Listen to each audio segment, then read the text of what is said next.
Etika batu atau bersin yang baik dan benar. Seringkali pada saat batu atau bersin, kita mengabaikan etika batu atau bersin tersebut. Sehingga seperti yang kita ketahui bahwa saat batu atau bersin, maka kita dapat menyebarkan kuman dalam jumlah ribuan hingga jutaan ke udara.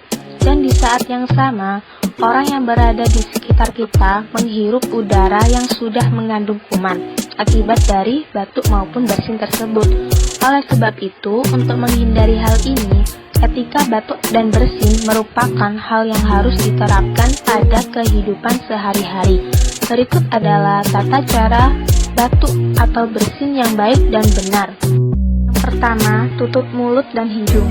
Tutuplah mulut dan hidung Anda menggunakan tisu atau sapu tangan saat batuk atau bersin, sehingga droplet atau cairan dari batuk dan bersin tidak akan menyebar ke udara bebas atau ke orang yang berada di sekitar kita.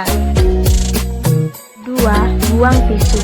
Buanglah tisu yang sudah terpakai untuk batu atau bersin ke tempat sampah, sedangkan jika menggunakan sapu tangan, sebaiknya dicuci bersih.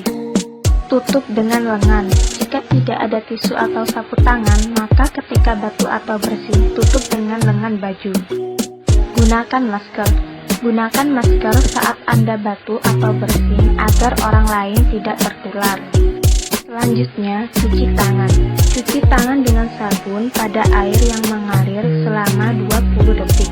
Yang terakhir, gunakan hand sanitizer. Bersihkan dengan pembersih tangan yang berbahan alkohol atau hand sanitizer